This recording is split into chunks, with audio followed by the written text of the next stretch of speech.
Debate జీవి రెడ్డి గారు welcome అండి. ఇక్కడ జగన్మోహన్ రెడ్డి గారి ధీమా, ఆయన ఎందుకు అట్లా గట్టిగా అరుస్తున్నాడు, వైనాట్ 175 అంటున్నాడు, లేకపోతే చూస్తున్నాం కదా స్పీచ్ ప్రసంగాలు అంటే దానికి ఏంటి అని అంటే, సరే వాళ్ళిద్దరు వాళ్ళ ఒపీనియన్ చెప్పారు. దాని మీద మీరు కూడా చెప్పొచ్చు, జగన్మోహన్ రెడ్డి గారి ధీమానా ఇంకేదన్నా చెప్పొచ్చు. కానీ మీరు చెప్పాల్సిన మెయిన్ పాయింట్ ఏంటంటే, అసలు మీకున్న ధీమా ఏంటి, మీ నమ్మకం ఏంటి, మీ భరోసా ఏంటి? అధికారం మాదే అని ఖచ్చితంగా ఉన్నారు, మీరు కూడా చాలా ఖచ్చితంగా ఉన్నారు. అఫ్కోర్స్ కొంతవరకు ఆ గ్రౌండ్ కూడా అలాగే ఉంది. అయితే అంత ఖచ్చితంగా ఎలా ఉండగలుగుతున్నారు, ఏంటి మీకున్న భరోసా ఏంటి? గుడ్ ఈవినింగ్ వెంకటేష్ గారు. ముందు జగన్ గారు విపరీతంగా రెచ్చిపోతూ అంటున్నారు కదా, దేర్ ఈజ్ వన్ సేయింగ్ ఏముంది కానీ, విషయం వీక్ అయినప్పుడు పబ్లిసిటీ పీక్లో ఉంటుందంట.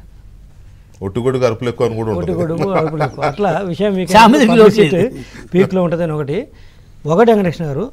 డిబేట్లోకి వెళ్ళే ముందు ఈరోజు టీవీ చూసేవాళ్ళని కానీ, లేకపోతే వైసీపీ హార్డ్ కోర్ అన్నవాళ్ళని కానీ, రేపు ఓటు వాళ్ళకి వేస్తారు అనుకుందాం, అనుకోవటం కదా, వేసేవాళ్ళని కూడా మనస్సాక్షికి ఏమక్కర్లేదు. సడన్గా ఒక ప్రశ్న అడిగితే ఇమ్మీడియట్గా వచ్చే సమాధానం ఏంటంటే తెలిసిన, ఈరోజు రాష్ట్రం ఏంటి, జగన్మోహన్ రెడ్డి గారి పరిపాలన అంటే నాశనం అయిపోయింది. ఆంధ్రప్రదేశ్ ఏంటంటే నాశనం అయిపోయింది. సరే, జగన్మోహన్ రెడ్డి గారి పరిపాలన కూడా పక్కన పెడితే ఈరోజు ఆంధ్రప్రదేశ్ పరిస్థితి ఏంటంటే నాశనం అయిపోయింది. ఇది అక్రాస్ ద స్టేట్, శ్రీకాకుళం నుండి చిత్తూరు వరకు ప్రతి ఒక్క వ్యక్తిని ఎవరిని అడిగినా కూడా, జగన్మోహన్ రెడ్డి గారికి ఓటేసే వ్యక్తి కూడా చెప్పే మాట మాత్రం ఇది కామన్. మరి రాష్ట్రం నాశనం అయిపోయిందన్న తర్వాత కూడా మళ్ళీ వైసీపీకి ఎలా గెలుస్తుంది అనుకుంటారు? ఇన్ని ఇంకా సర్వేలు, శాంపిలింగ్లు, సెఫాలజిస్టులు అవసరమా? 2009లో స్వర్గీయ వైఎస్ రాజశేఖర రెడ్డి గారు ఆ రోజు 75 రూపాయల నుంచి 200 రూపాయలు పెన్షన్ చేస్తే అబ్బా గొప్ప పెన్షన్ అన్నారు. మిగతా ఆరోగ్యశ్రీ కావచ్చు, కొన్ని కొత్త స్కీమ్స్ తీసుకొస్తే ఆ రోజుకి అది ఎక్కువ. సరే, ఈరోజు ఈ బడ్జెట్తో పోలిస్తే తక్కువైనప్పుడు కూడా అప్పటికి అది ఎక్కువ. అప్పటికి అదే ఫస్ట్ అదే ఎక్కువ కదా, ఎక్కువ. రెండోది వారికి కలిసి వచ్చింది ఏంటంటే, ఎకానమీ 2004 తర్వాత బూస్ట్ అయ్యి వరల్డ్ వైడ్ కూడా జనాల చేతుల్లో డబ్బులు చూశారు. ఆ నేపథ్యంలో 2009లో జస్ట్ చావు తప్పి కన్ను లొట్టపోయింది. ఏదో అంత బాగా చేసినారంటే కూడా చావు తప్పి కొన్న లొట్టపోయింది. అది కూడా మనందరూ తెలుసు, వేరు కారణాలతోటి వేరే పార్టీలు ఆ రోజు పోటీ చేయటము. అంతెందుకు వెంకటేష్ గారు, జయప్రకాష్ నారాయణ గారు లోక్సత్తా పోటీ చేయకపోయినా కూడా ఆ రోజు కాంగ్రెస్ 15 సీట్లు ఓడిపోయేది. గవర్నమెంట్ వచ్చేది కాదు, ఆ 15 సీట్లు మేము గెలుచుంటే గవర్నమెంట్ వచ్చేది కాదు. అది పరిస్థితి ఏది రాజశేఖర రెడ్డి గారికి. ఇప్పుడు ఈ విషయంలోకి వస్తే వైసీపీ వాళ్ళు గట్టిగా నమ్ముతున్నది, క్లెయిమ్ చేసుకుంటుంది ఏంటంటే, 2 అంశాల మీద గట్టిగా ఉన్నారు వెంకటేష్ గారు. ఒకటి ఏంటంటే బెనిఫిషరీస్, మేము స్కీములు చేసాం తప్పితే ఇంకా రెండోది అభివృద్ధి చేసాము, ఇంకోటి ఏం చెప్పుకోవట్లేదు.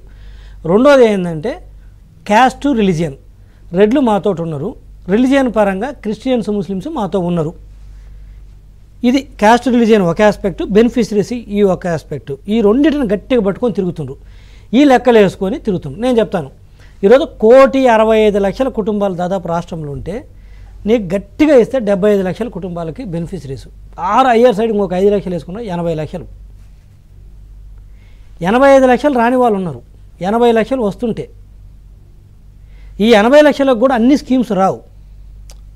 ఒకటే. రెండోది వచ్చినంత మాత్రాన దీంట్లో కూడా పార్టీల పరంగా వర్గాల పరంగా ఉంటారు, గ్రామాల్లో కావచ్చు, నిలబెట్టిన అభ్యర్థిని బట్టి ఉంటారు.